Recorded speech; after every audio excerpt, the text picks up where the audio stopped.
4 հիմնական կարևոր փոփոխություններ, որոնք տեղի են ունեցել իմիգրացիոն իրավունքում նախագահ Թրամփի նախագահության օրոք։ Առաջինը՝ արագացված դեպորտացիա։ Բոլոր անօրինական անձինք կարող են ենթարկվել դեպորտացիայի առանց իմիգրացիոն դատավորի հետ դատ ունենալ։ Երկրորդը՝ Laken-Riley Act։ Այս նոր օրենքի համաձայն կարող են ձեզ ձերբակալել, եթե դուք կատարել եք մանր զանցանքներ, նույնիսկ խանութներից գողություն։ Երրորդը՝ CBP-1 հավելվածի միջոցով երկիր մուտք գործած անձանց պարոլ ստատուսների չեղարկում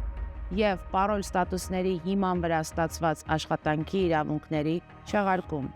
Չորրորդը՝ դատավորների լայն լիազորություն, ապաստարների դիմումների մերժում, նույնիսկ մինչև վերջի դատական նիստը։ Մի վախեցեք նոր փոփոխություններից։ Եղեք հետամուտ ձեր իմիգրացիոն գործերին և անպայման խորհրդակցեք փորձառու փաստաբանի հետ։